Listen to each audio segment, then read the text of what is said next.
जय मसीह सभी को।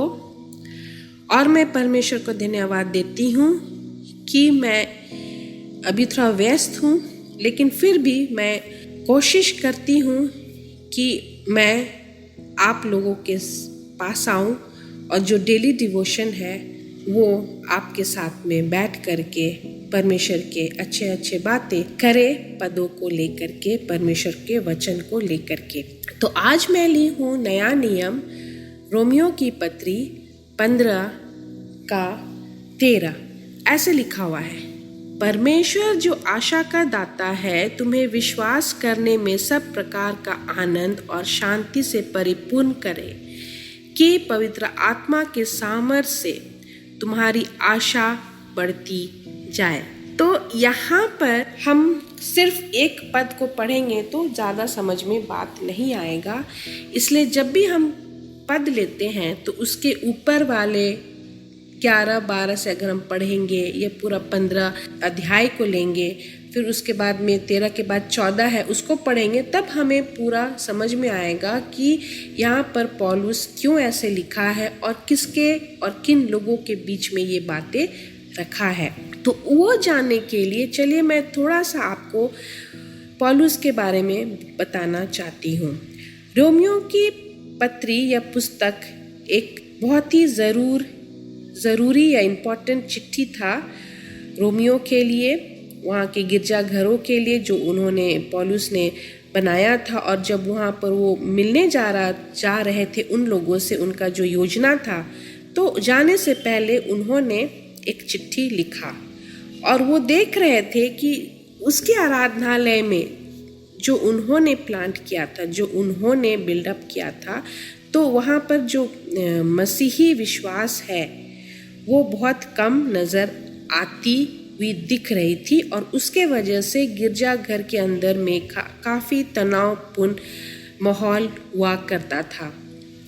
और ये आजकल हम अभी भी देखते हैं कि विशेषकर इस समय कि गिरजाघरों में बहुत ज़्यादा ऐसे माहौल होता है, आपस में लड़ाई झगड़ा, एक दूसरे से सहमत नहीं, एक दूसरे को नीचा दिखाना। यीशु मसीह का जो अपना गिरजाघर था वो कभी ऐसे नहीं था। लोग बनाए हुए हैं अपने अपने गिरजाघर, अपने अपने डिनोमिनेशंस। यीशु मसीह ने कभी ऐसा नहीं कहा कि इतना सारे डिनोमिनेशंस हो, क्योंकि हम अगर रोमियो की पत्री ही पढ़ते हैं तो उसमें लिखा हुआ है कि यीशु मसीह जो गिरजाघर है वो यीशु मसीह का देह है। तो अगर हम विश्वास करते हैं, हम मसीही लोग, तो क्या आज जो हम गिरजाघर देखते हैं तो वो उस समय का गिरजाघर नज़र आता है? दुख की बात है कि नहीं नज़र आता है।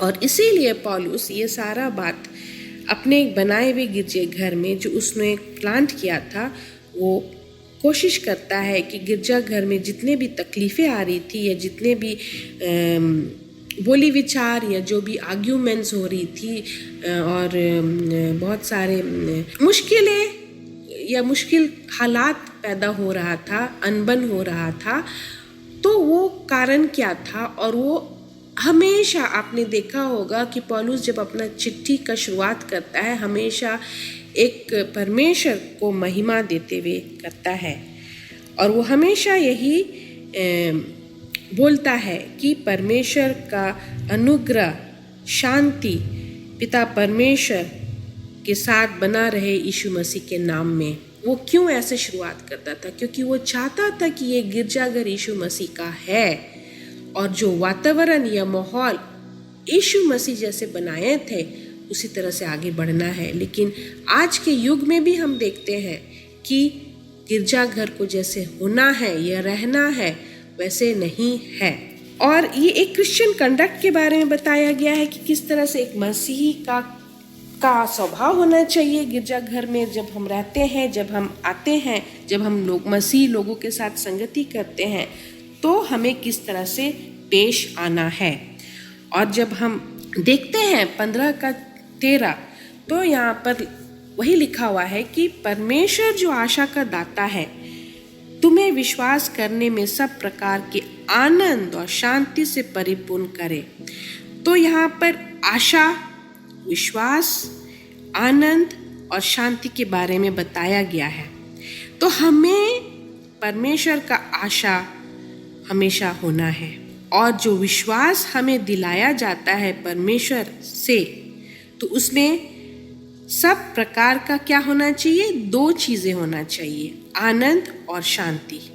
और ये दोनों परिपूर्ण होना चाहिए। ये नहीं कि आधा हो, या हम सोच रहे हैं कि हमारा ज़िंदगी कुछ दिनों तक ठीक हो, फिर उसके बाद में हमारा मन अगर बदलाव आता है या हम कुछ और सोच लेते हैं और हम अपना मन को फेर लेते हैं, तो नहीं, ये परमेश्वर का प्रेम इसमें नहीं दिखता है, और ना ही परमेश्वर का प्रेम ऐसा होता है।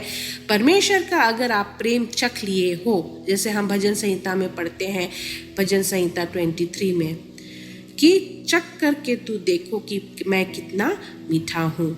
तो हमें पिता परमेश्वर को चखने के लिए उसके वचनों को पढ़ना है, और हमें जानना है कि उसका अगर हम प्रेम में बने हुए हैं तो हमें डगमगाना नहीं है, हमें हमारे 2 तरह के सोच नहीं होना है। अगर हम वैसे होते हैं तब परमेश्वर का जो आनंद और शांति परिपूर्ण होना चाहिए आपके ज़िंदगी में, वो परिपूर्ण नहीं होता है। और जब ये आनंद और शांति अगर आप चाहते हो, आपके मसीह जीवन में हो, आपके मसीह परिवार में हो, आपके मसीही गिरजाघर में हो, तब हमें आशा का दाता कौन है? परमेश्वर में होना चाहिए। और ये सारा चीज़ हमें कैसे मिलेगा? वो यहाँ पर लिखा हुआ है कि पवित्र आत्मा के सामर्थ्य से तुम्हारी आशा बढ़ती जाए। तो यहाँ पर बहुत ही सरल तरीका से लिखा हुआ है, लेकिन वो हमें समझना है। जब हम पढ़ते हैं तो वो हमें देखना है कि वो किस तरह से पौलुस ने लिखा है अपने लोगों को चिट्ठी में। और वो यही कहता है कि अगर आप डगमगाओगे, हम अभी देखते हैं लोगों की ज़िंदगी को, और ये मैं बहुत देखती हूँ, ये आप भी देखते होंगे, आप भी ये समझते होंगे कि बहुत सारे लोग ना, उनका मूड बहुत जल्दी चेंज होता है, माहौल को देख करके चेंज होता है, लेकिन ऐसा नहीं होना है। अगर आप खुश हैं परमेश्वर में, अगर आप परिपूर्ण हैं परमेश्वर का शांति और आनंद, तब आप कोई सा भी माहौल में रहो, आप भले ही एक ऑफिस में अगर काम कर रहे हो और उस ऑफिस में सिर्फ आप ही एक मसीह है, तो आपको कोई डगमगा नहीं सकता, आपको कोई हिला नहीं सकता, क्योंकि आपके अंदर में पिता परमेश्वर का प्रेम और शांति क्या है? परिपूर्ण है। तो शैतान अगर आपको हिलाने का भी कोशिश करेगा उस व्यक्ति के वजह से, तो आप नहीं हिल सकते हो, क्योंकि आपका प्रेम परमेश्वर में बना हुआ है। और यहीं पर हम देखते हैं कि हम मसीही लोग क्या होता है? कमज़ोर बन जाते हैं। और जो हम 15 का अध्याय का अध्ययन करेंगे, चैप्टर 15 को, तो यहाँ पर पौलुस बहुत अच्छी तरीक़ा से बोलता है एक निर्बल आदमी के बारे में और एक मजबूत आदमी के बारे में। अगर हमारा आत्मिक जीवन बहुत मजबूत है, बहुत, मैं नहीं बोलूँगी क्योंकि हम सारे इंसान हैं, हम डगमगाते हैं, हम परफेक्ट नहीं है यीशु मसीह के जैसे, पिता परमेश्वर के जैसे, लेकिन हम कोशिश तो करते हैं। जब हमारा आत्मिक जीवन अच्छा है, जब हम समझ चुके हैं, जब वो फाउंडेशन है यीशु मसीह का हमारे ज़िंदगी में, तो कोई हमें हिला नहीं सकता है। और ये दुख की बात है कि मुझे दिखता है बहुत सारे लोगों में, जब वो आपके साथ रहेगा तो आपके साथ रहेगा, आपके बोली विचार को हाँ में हाँ करेगा, आपसे खुश रहेगा, आपके बातों को लेकर के सहमत रहेगा, लेकिन अगर कुछ ही क्षणों के बाद, कुछ ही घंटों के बाद अगर वो दूसरे स्थान पे जाता है और वहाँ पे दूसरे लोगों से मिलता है, तो वहाँ के माहौल में वो घुस जाता है, ये अपने आप को ढा देता है। और फिर जब आप उससे कुछ बातें करोगे, कुछ समझने का कोशिश करोगे, तो उस समय वो इंसान आपको जवाब देगा, ये आपको नहीं समझ पाएगा। तो यहाँ पर परमेश्वर का प्रेम बिल्कुल नहीं है उस इंसान में, क्योंकि आपका मूड कैसे चेंज हो सकता है? एक ही दिन में आप अगर 10 लोगों से मिलोगे तो आप 10 जगह जाओगे तो आपका मूड 10 बार चेंज होगा। ये गलत है और ये सोचने वाला बात है। हम मसीही लोगों को सोचने वाला बात है। जहां हमारा सोच बदलता है लोगों को देख करके, लोगों अपना परिस्थिति को देख करके, तो हमारा कहावत है ना कि बिन पेंदी का लोटा। और हम मसीही लोग कभी नहीं कहलाना चाहिए मसीही लोगों को कि वो बिन पेंदी का लोटा है, जिधर हवा जाता है उधर बहता है और जिधर हवा जाती है वो उधर चले जाती है या चले जाता है। तो यहाँ पर जो हम पढ़ते हैं 13 में, यहाँ पर बहुत अच्छा तरीका से लिखा हुआ है कि आशा हमें बना के रखना है आने वाले दिन के लिए, कल के लिए। अगर हम जी रहे हैं तो कल के लिए हमको देखना है कि परमेश्वर मेरे लिए क्या योजना रखा है। अगर कोई इंसान माहौल खराब करता है, अगर कोई इंसान अपने गुस्से से आपको अगर कंट्रोल करना चाहता है या आपके ऊपर में चढ़ाव करता है, तो वो आपके ऊपर में है कि आप कितना मजबूत हैं परमेश्वर का प्रेम में। और यहीं पर शैतान देखता है आपके कमजोरी को और आपको क्या करता है, आपको अटैक करता है। आपको संभल करके रहना है, आपको उस माहौल को बना करके रखना है, ना ही आप उसमें वो क्या कर रहा है उसके माहौल में आपको चले जाना है। और रोमियो की पत्री में ही बहुत अच्छी तरीका से लिखा हुआ है 12:21, बुराई से ना हारो परंतु भलाई से बुराई को जीत लो। तो यहाँ पर पौलुस बहुत अच्छे तरीका से लिखा हुआ है कि बुराई से क्यों हारते हो। जब बुराई है वहाँ पर तो परमेश्वर का भलाई वहाँ पर इतना भर दो कि भलाई से बुराई को जीत लो। तो हमें आपको सब मसीह लोगों को समझना है कि बुराई से ना हारो परंतु भलाई से बुराई को जीत लो। तो ये बहुत मुश्किल कार्य है। ये जब तक हम अपना आत्मिक जीवन को अच्छा से नहीं संभालते हैं या हम मजबूत नहीं होते तो हम ऐसे नहीं होंगे।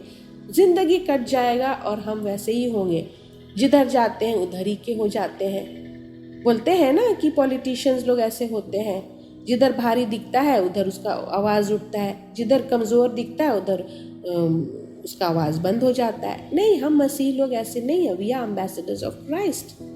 हम रिप्रेजेंट करते हैं पिता परमेश्वर के स्वर्ग राज को इस धरती पे। तो अगर हम वैसे नहीं हैं तो पिता परमेश्वर क्यों हमें चुनेगा अपने कामों के लिए। तो ये हमें समझना है, जानना है। और आप लोगों को भी मैं यही कहना चाहूँगी कि जहाँ पर अभी आप अगर देखते हो, अब अगर आपने सुना है और आप सुन रहे हो हमारा वीडियो को, तो आप अपने आप को अंदर से जांचो और समझो और जानो कि आपका कहाँ पर कमज़ोरी है और प्रार्थना करो पिता परमेश्वर से, और पिता परमेश्वर आपको वो आशा दिखाएगा जहाँ पर आप निराशा है। धन्यवाद।